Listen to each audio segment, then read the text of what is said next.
is the TW Steel DS11 with original box and papers. Grabe, mura to ah. Grabe, mura-mura to ah. Steel, magandang klase. May papeles pa. Ito, partner. Okay.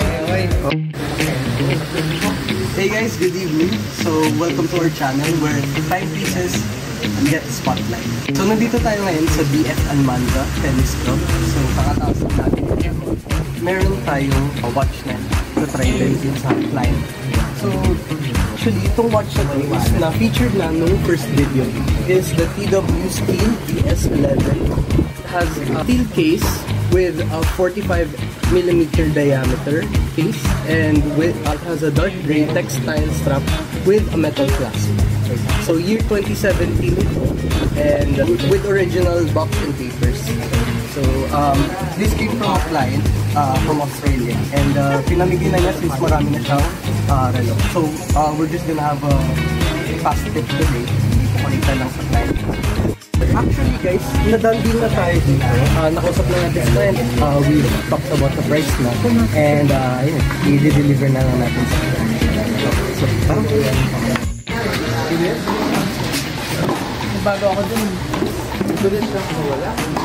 Sabi mo, kapag-taping ka. Si Tito Rene, president ng BF Almanza Tennis Club. So, everyone's welcome to come here to play. Okay. Ayan na.